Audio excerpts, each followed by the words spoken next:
Hi guys, welcome back. We got another project that just came in the other day. This is Model 12 that's here just for maintenance and new cord. Apparently it runs good. It just needs the maintenance work on it, and it's also going to need a handle because unfortunately the handle got busted in shipping. And it's odd because this thing was packed very well. I mean, it was packed in a box within a box, and it was the inner box was surrounded by peanuts and everything. But I think or packing material, whatever it was. But I think there was just too much movement in the box. So as this thing, was getting bounced around and shipping, I think it had enough movement to hit against the handle and snap it off. So just a little hint for you guys: when you ship these, just make sure that the handle is well protected, that this mixer, when it's in the box, can't get nowhere near the sides and can't move in the box. Wrap it up real good with bubble wrap, and then make sure you got plenty of peanuts or packing material or whatever around it, just so that this can't move around. Because if it can move around, and the box, I mean, they go off conveyors, they get tossed in the back of the truck, and if it happens to to hit like this, and you've got some movement in there, you still got the weight, and the inertia of this mixer coming down and snapping that off. I mean, it's a shame because this handle looks like it was in decent shape, but we'll go ahead and we'll replace it because I've got a couple handles floating around here. Anyways, I've got more 12 parts I think than anything. But as of right now, we're going to go ahead and we're going to start getting this apart. Like I said, the owner says that it runs good, so there's no sense even firing it up right now. But we'll start doing this and getting our maintenance done on it. I want to get this cord disconnected first, and then we'll get this thing mounted up on a stand to make it easier. And we want to be careful of the finish on this one because this one's got a really good finish on it as well.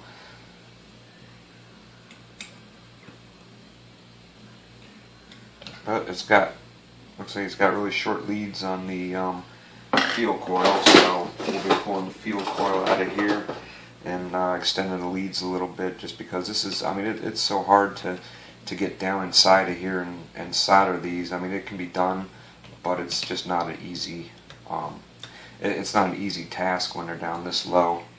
It's not easy at all. And when you're soldering, you just want to make it as easy as you can.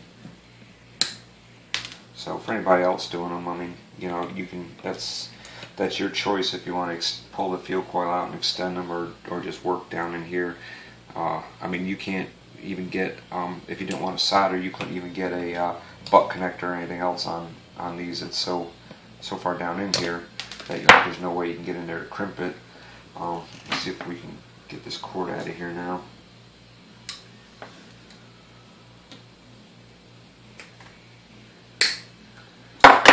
Alright, old cord is off. Pull the rest of it out. Alright, we'll get that plastic piece out. Alright, let me find a stand for this quick. Alright, and as luck would have it, I've got one close by. I didn't even have to walk very far. Alright, so we're just going to mount that up on there. And we'll start getting our parts laid out on here. Need something for greasy parts. There we go. Alright, I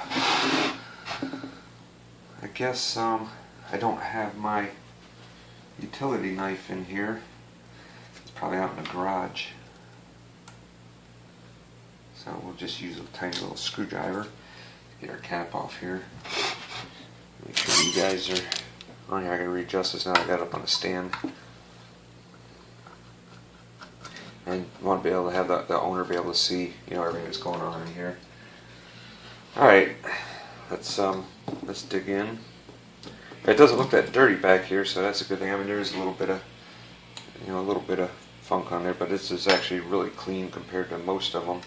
Let's pop our resistor out here.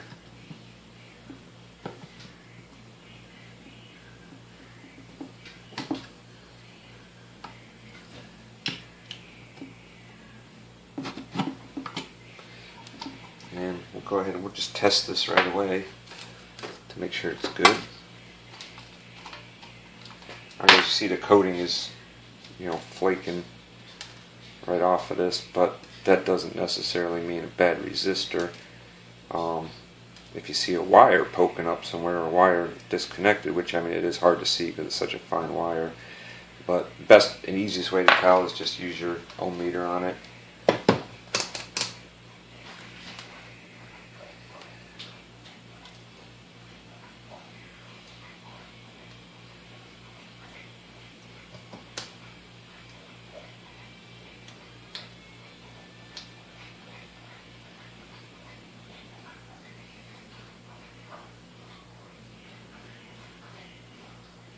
Alright, it's 180 on the nose, so the resistor, even though all the coating has come off of it, this resistor is actually still good, which is not really a surprise. You know, I find a lot of these are good, even if they look terrible, and sometimes ones that look good are actually bad. But a lot of times you can tell if they're extremely black, there's a good chance that it's bad, because that means that it was ran at low speed for a long time and really heated up this resistor wire in here, and that I think is the biggest cause of death for these things. Alright, the capacitor looks good. I don't see any leaking on it, and he says it ran good, so that means that it wasn't it was not dead shorted or anything like that.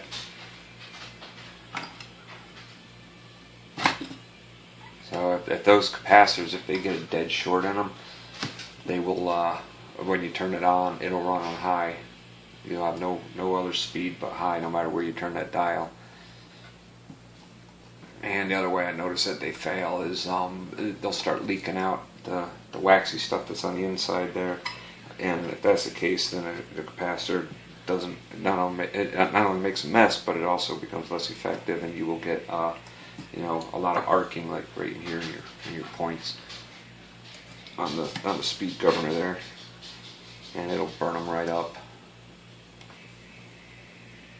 And you'll also hear the arcing too. I mean, it'll be pretty loud. It's the same as if the resistor goes bad. You'll hear the arcing. It'll be loud enough to actually hear.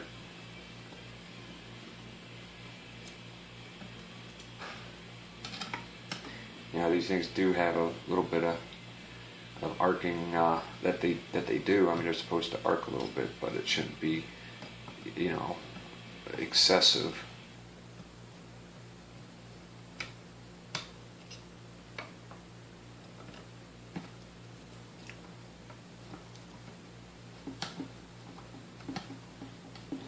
And you know, as many of these as I've done, I'm still not exactly sure how the whole, you know, thing with the weights in here.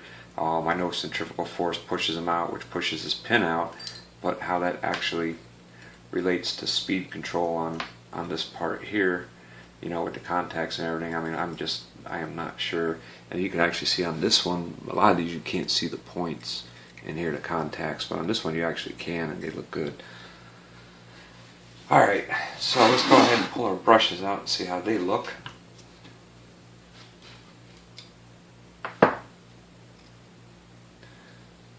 Yeah, they look decent. Let me find a new brush and show you what they look like compared to a new one. So you can see how much life is left on these for comparison. Alright, here's a brand new brush. And there's the one that came out of here. If we get them side by side, you can see there's really hardly any wear on these brushes here. So that's good.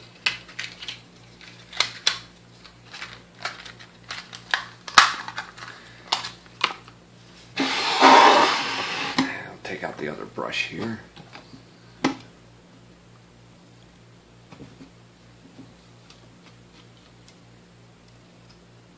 Yeah, and that's the same length as this other one here. So they're decent. Alright. Flip this up. And we'll get this front cap off here.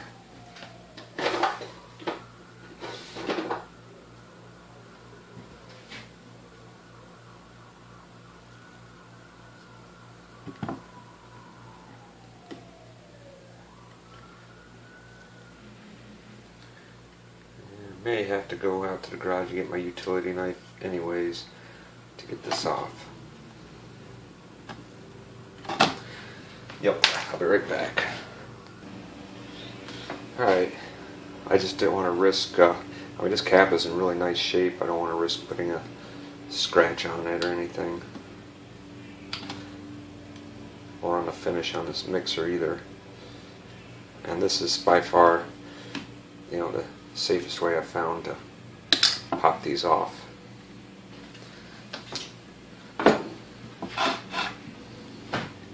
And if anybody else is, you know, does these, I'm sure that they've got their own technique. But for me, you know, if you get a nice sharp point on that, oops, careful you don't let your screws shoot across the room.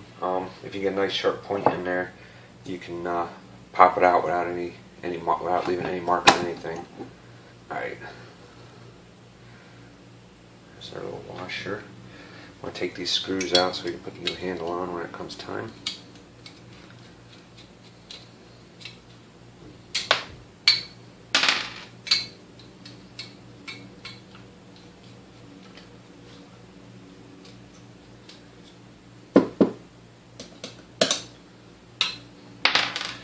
Alright, we'll set that over here. Let's get our ejector out of here. This actually looks really clean under here too. This is a clean mixer.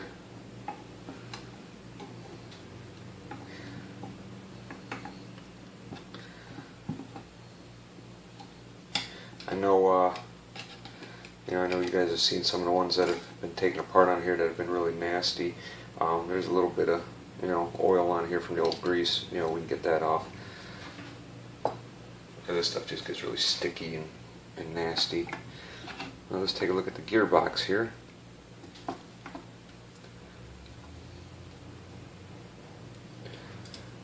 And this one we'll be feeling spoiled on this one after that KitchenAid, because we were like up to our elbows in grease on that KitchenAid. But that KitchenAid turned out nice though.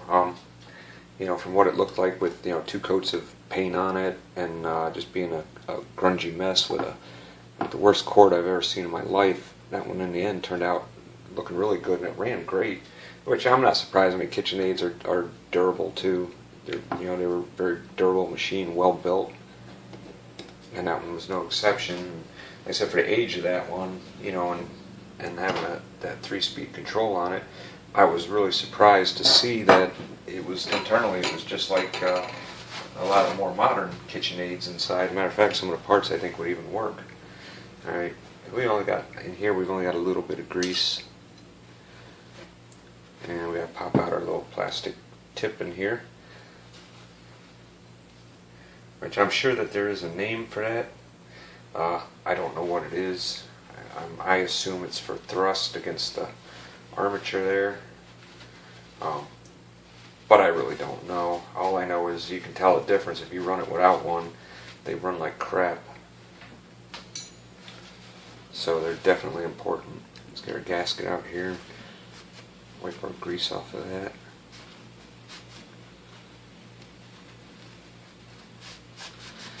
Alrighty.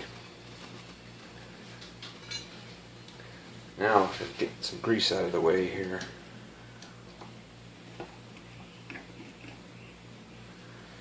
And this grease is old. Parts of it look a little dry there. The rest of it's kind of gooey and sticky.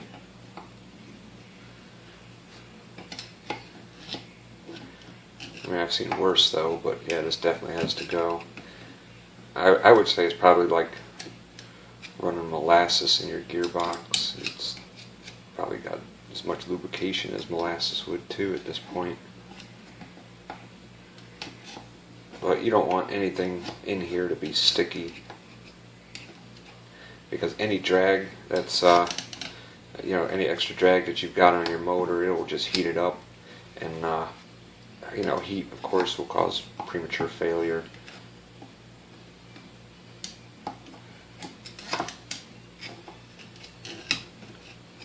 Alright, that's good enough for now. Let's spin this back around. I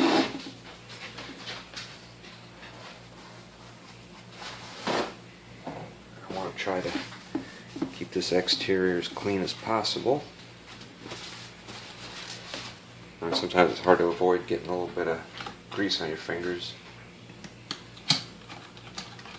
I try not to be a pig with it. Unless it's getting degreased and sandblasted, then I just really don't care at that point because it's all getting cleaned off anyways. But on these with the original finish, I mean, you know, I try to be careful about them and not get them all greased up. I mean, the outside will get, you know, wiped down anyways, but I just kind of prefer to not have a lot of grease all over it right from the get-go. Alright, I am going to cross my fingers and hope this back plate comes out nice and easy, which I'm thinking it will, the way everything else is looking on here.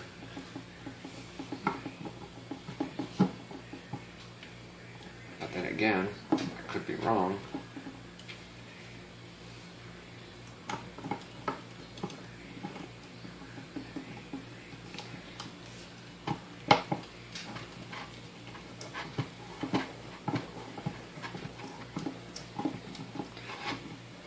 It's moving, I just got to get it to come this way. And so maybe about greasy fingers. I don't even know where that grease is at on me. Oh, it's on my pinky. Alright, let's see. Yeah, these poor pliers, they're never going to do it. I think I can just work it gently. There we go. Spare wires tucked here.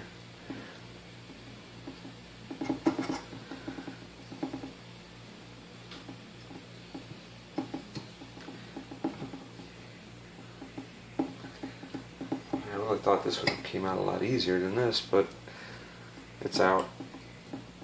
I guess sometimes, you know, you don't want to make predictions on anything here because it'll fool you. Alright, might as well go ahead and take this off now since we'll have to clean this out. And these are righty-loosey, lefty-tighty, reverse threaded. And why it's reverse threaded, I don't know. That doesn't really make a lot of sense. Why do we need it to be reverse threaded? But however it is. Alright, let's get the armature out and see what we're looking at here. Before we take it out, I want to check my drag, and yeah, there is quite a bit of drag on there. I mean, it's not terrible. Both shafts are turning, but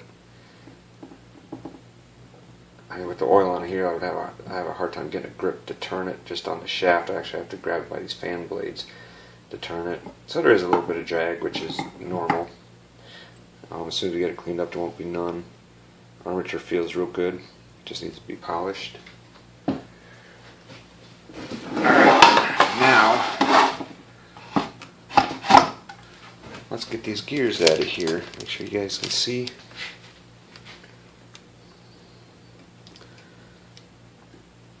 Yeah, turning these shafts around, I can definitely feel the drag.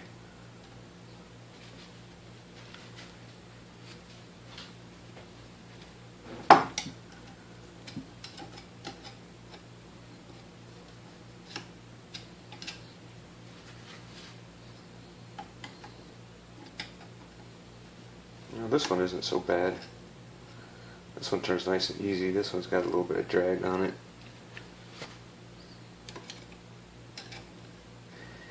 Yeah, it seems like every one that I did was always this side here, not the side with the juice port, but the other side is always the one that always had drag or would get seized up until the day I set it. The day that I set it, I started finding a lot on this side, so I don't even say stuff anymore.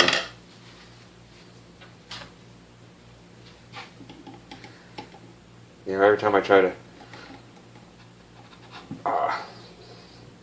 make a prediction, or not so much a prediction, but make an observation, about what I've noticed, it's always going to go and do the opposite on me. So I think that's like another sub paragraph of Murphy's Law somewhere.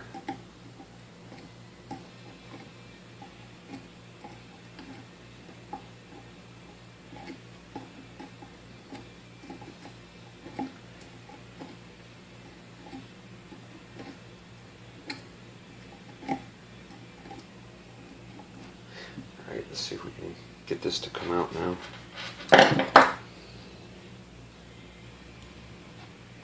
Wow, that needed a bit of a pop. There we go. Alright, that's out. You can see residue on there. There's actually a couple ridges built up on there from it. One of them right above where the top of the gear is. So that's what, one thing that would hold it up from coming out.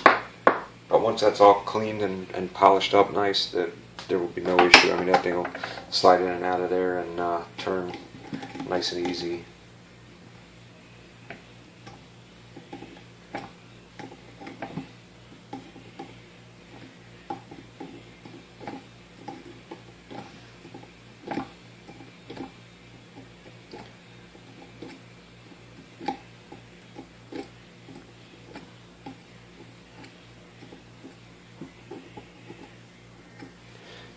I've had people ask if they say they've got a mixer, but when they turn on, all it does is hum, and they want to know if it can be saved. Like I tell them, yeah, it absolutely can. If you turn it on and it just hums and it doesn't do anything but hum, it's most likely one of these shafts in here is seized up. And the way it gets seized up is not like a mechanical failure. It's basically just what gets on here. It's like a varnish. It starts out sticky, and then when it's set for a while, it eventually hardens up and it turns to like a cement. It'll basically glue that shaft in place.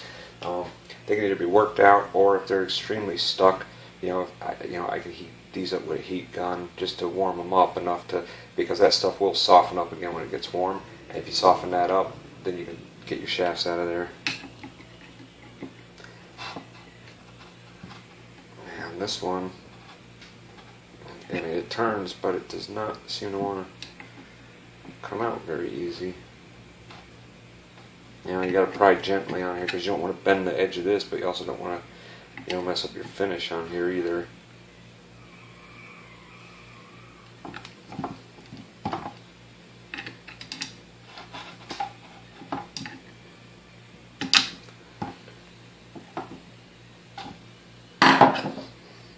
Leverage to turn this. I got oil on my fingers now. I can't really turn it.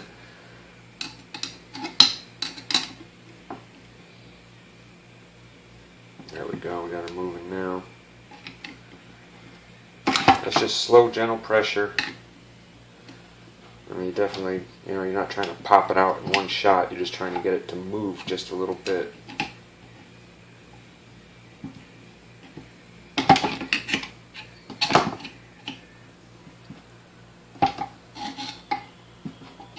And then usually once you get it down a little bit, you can pull it out. You can see how gunked up this one is here.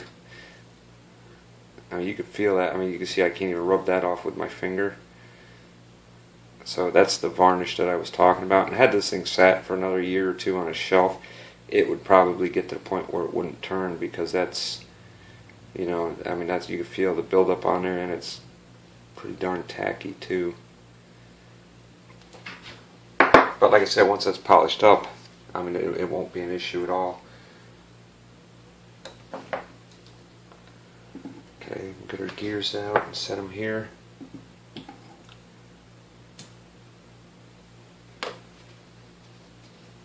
And we'll scrape much more grease out of here.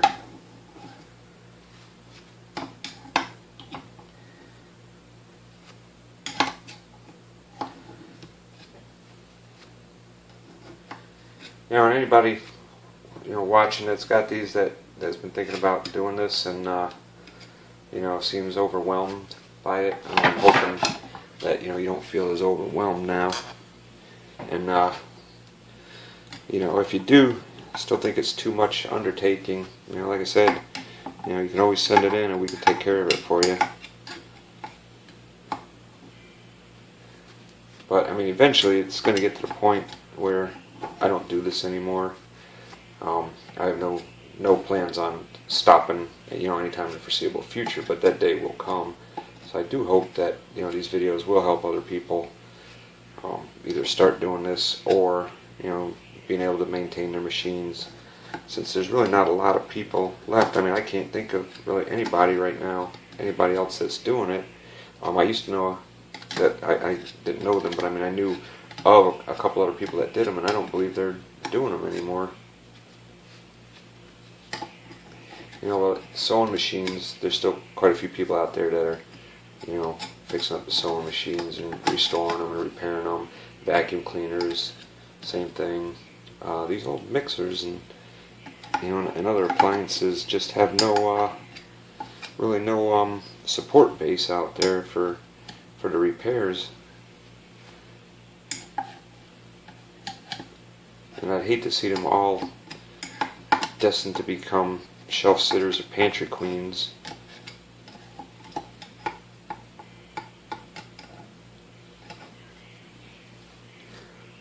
But I guess that even that's better than them ending up in the trash. Alright, that's all the grease I'm going to get out of there for now. I gotta go pitch my greasy rag. Okay. Blow the grease off there, clean off my screwdriver. Alright, so we've got some cleaning to do. Now on here I've got to take out the field coil in here so I can extend my leads.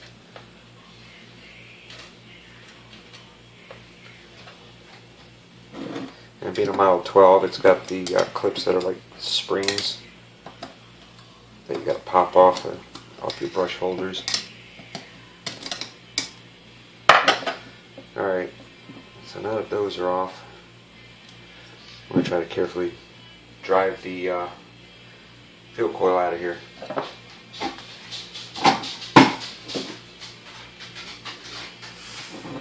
And if you're doing this for the first time, like I always stress, you know, just be extremely careful about it. I've done these, I don't know how many of these I've done. I mean, I can't even count how many of these I've done. You know, so I've pretty much got it down, you know, my technique down. I mean, you may have a different technique that works, but no matter how you do it, you just have to be extremely careful about it, because if you damage that field coil, you're going to have to replace it. And, I mean, that's another thing that you won't find anymore is you know, anybody that would be willing to rewind one of those, and if they do, it's going to cost a fortune.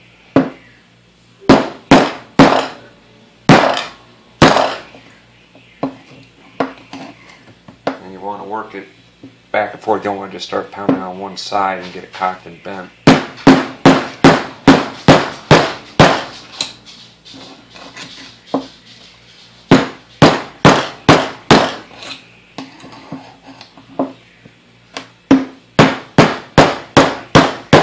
Now this one seems to be moving pretty good.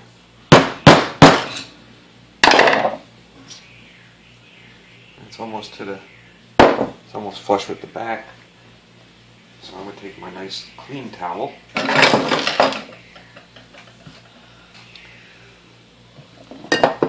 I gotta try to keep on hand in here is a clean towel for stuff like this.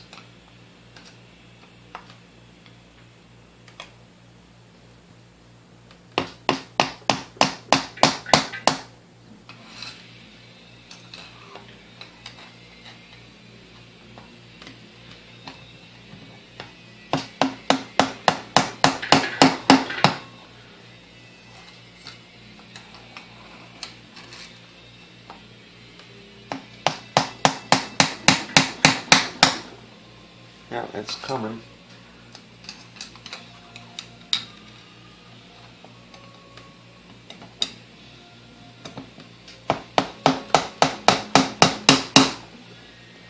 It's almost to the end.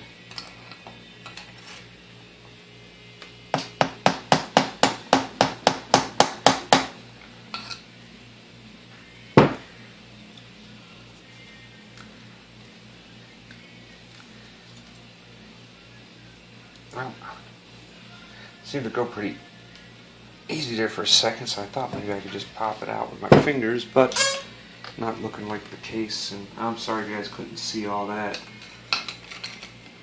I just now checked the camera angle.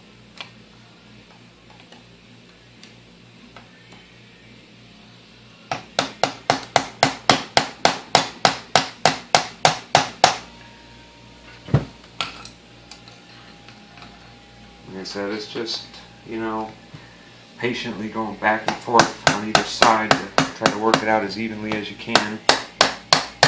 There we go.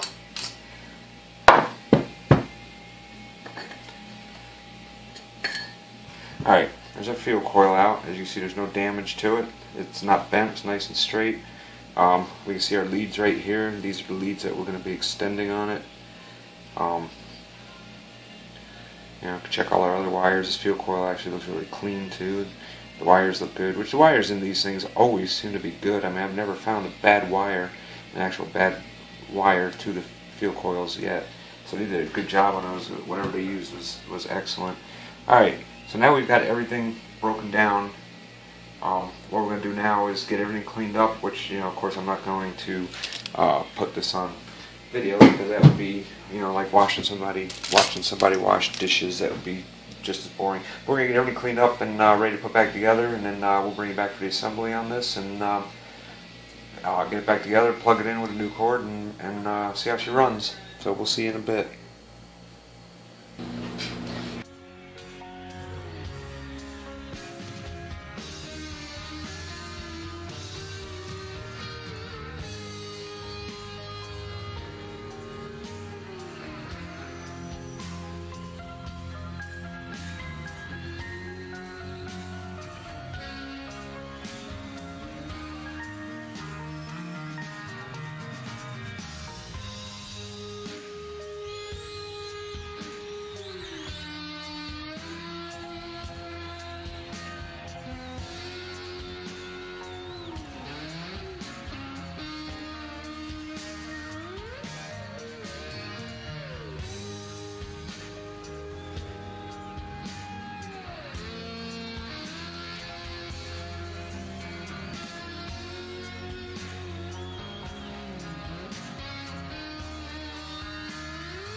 Now we can get this back cap on, and if it's a wavy washer, flat washer, and a screw.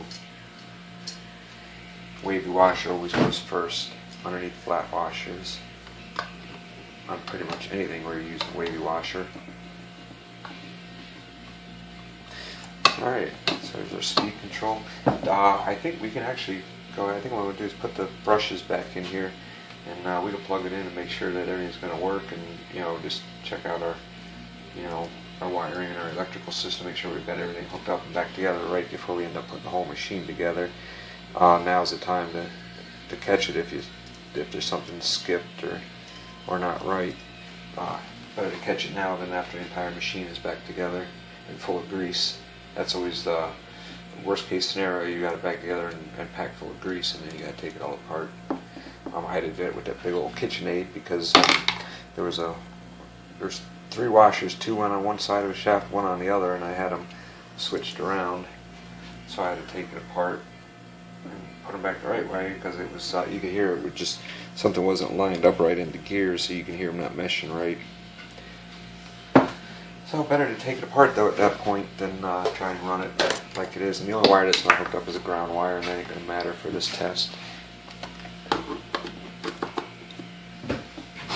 Let's see where we are.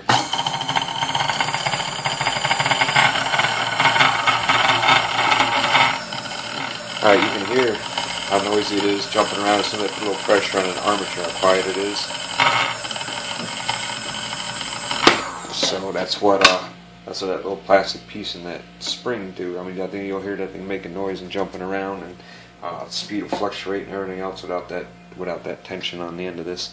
But alright, so now we've got this part done. The only thing we'll have to do back there is most likely adjust our speed, make a little adjustment on that. But now we can come in here and we can get this done. We got the gearbox all cleaned out, and ran some shop towels up through the ports for the beater shafts there with some oil on it to try and break up anything that was in there and get it out. As a matter of fact, there's one right there. That's one of them. Came out pretty nasty. But at this point, we can make sure that our shafts are going to go up here and turn nice and free. Yep, that one does. So does that one. So there's no issues with these shafts in there, except for this one seeming to bind right there.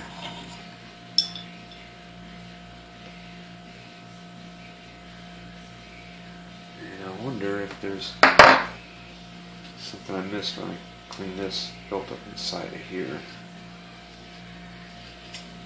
Let's see.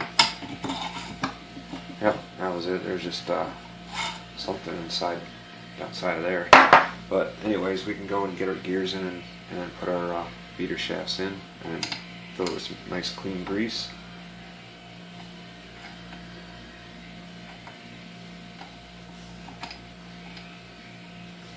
Now we got nice clean gears. These are the nylon gears, of course. That's in all the 10, 11, and 12s.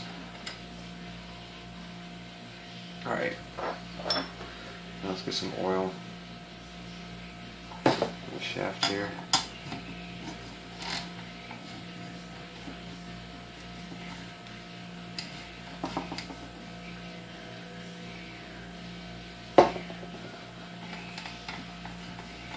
Make sure everything gets lubricated well.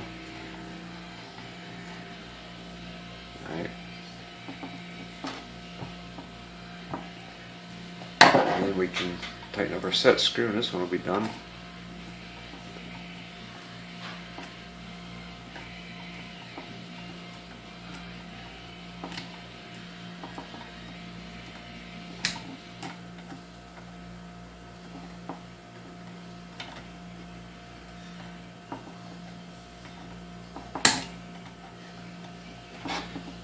Alright, one done. Let's work on getting this next one in and get some grease in there.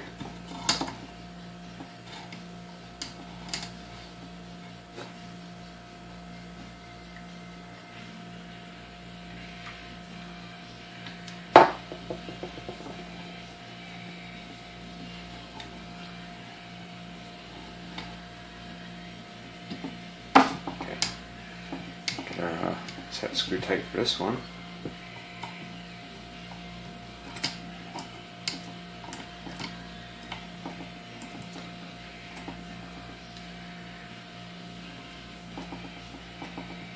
One of these days I'm going to have to get out and buy another set of those pliers. I mean, I've pretty much worn these suckers right out.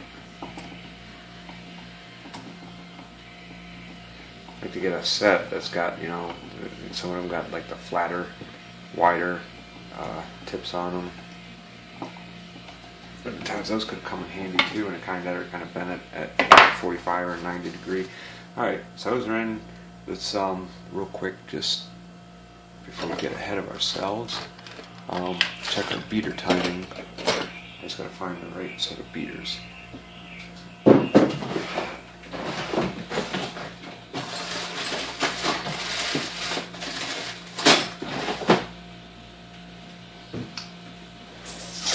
One second.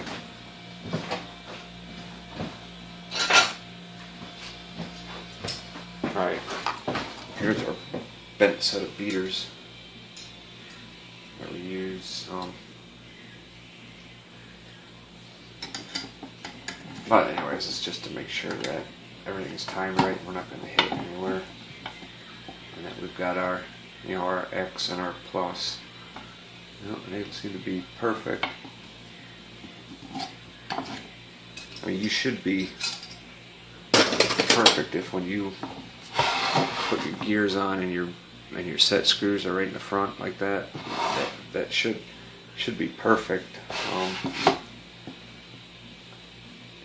It's always, but it never hurts to double check.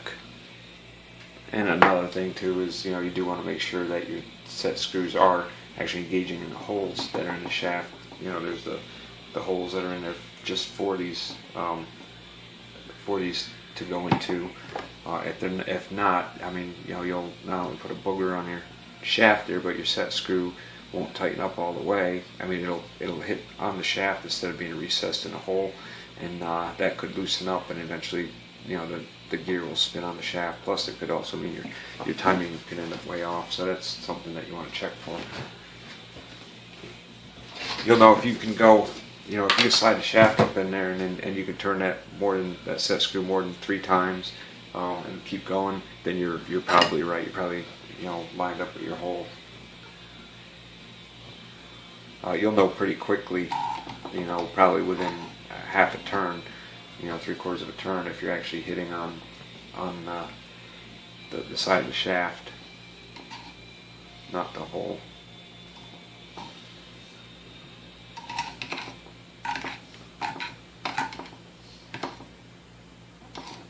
And I'm going to pack this up with some fresh new synthetic grease here, and get this front cover on. Like I said, you can tell the difference running it without that thing. I mean, if you were to take the with that little plastic tip and the spring for it, if you were to take that out and run it, you'd swear there was something not right with the machine. And I mean, that means that you're missing a part, something isn't right. But what I mean is it would sound terrible. You'd be chasing your tail trying to find out what's broken or what's not right on there, because of just the way it runs and the noise that it makes. It makes a pretty big difference with that piece not being in there. You do need that little bit of thrust that you get from that spring pushing on that armature. Alright, that's all the grease this one's getting. Like I said, these Sunbeams, they don't get jam-packed full of grease. You just need enough to coat your armature and your gears there. Gasket somewhere. Here it is. Alright, so we're going to get our gasket on, and our gear cover, and we're going to run our ground wire through there. I noticed this thing looks like somebody beat on it with a screwdriver at some point, or whatever. There's two dents right there that look like the end of a screwdriver. I'm not really sure what that's about, but it didn't seem to affect anything. So.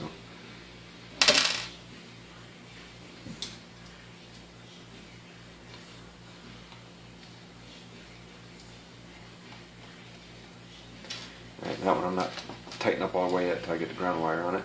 That's where we're going to ground it at.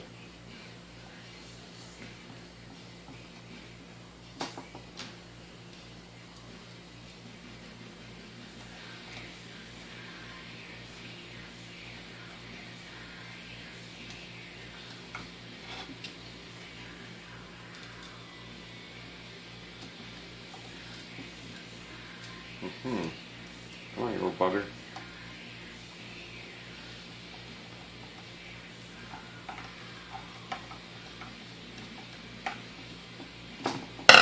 Alright, let's do some of this ground wire here. Like, cut it to much shorter length.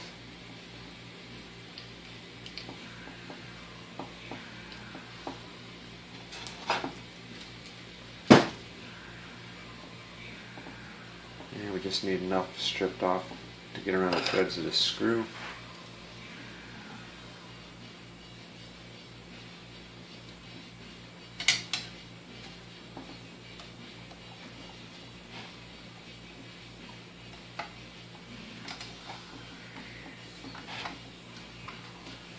And there we go, machine is grounded. Alright, so now we need our ejector, and I think I brought that in after I cleaned it, so I'm going to have to go grab that. I'll be right back. Yep, I had forgotten it out there, so we've got it now, and you can see the inside. We got a lot of that grease and gunk cleaned up out of there. You got the cleaner you can get them, everything the better. Nobody wants to deal with all that gunk and caked on goo.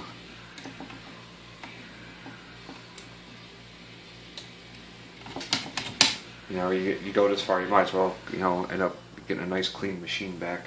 Alright, now I've got to get the handle. Alright, camera shut off, but as I was saying, we got to go and get the handle off of here. Or we could just put it on like that. I'm just kidding.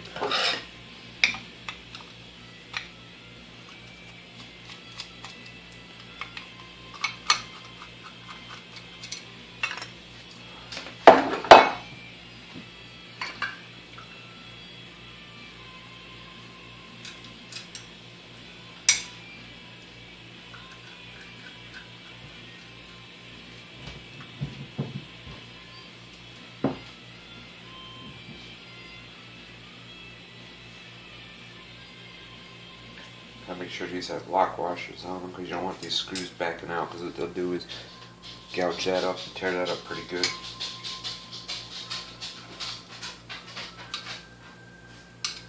So lock washers are important there. So I'm going to put this back together. We want to put our washer down in there. Make sure it's seated flat. And I'm going to put our little tip in here, concave end goes in, and a little slot.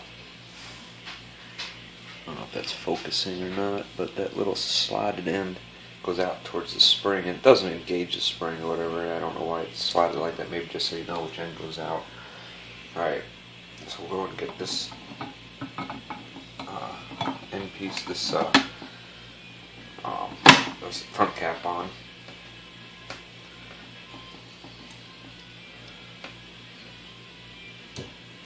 Now this is the spring that pushes against that plastic tip and then pushes it against the armature.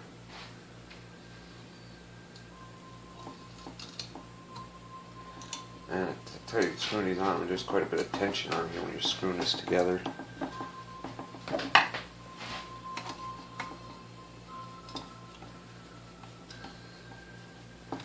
Alright, just run that tight. Make sure the ejector works. Alright.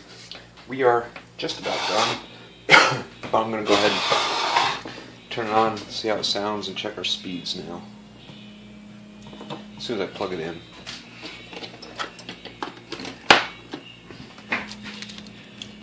For a quick second there, I was thinking, oh no, what happened? But I know what happened, I forgot to plug it in.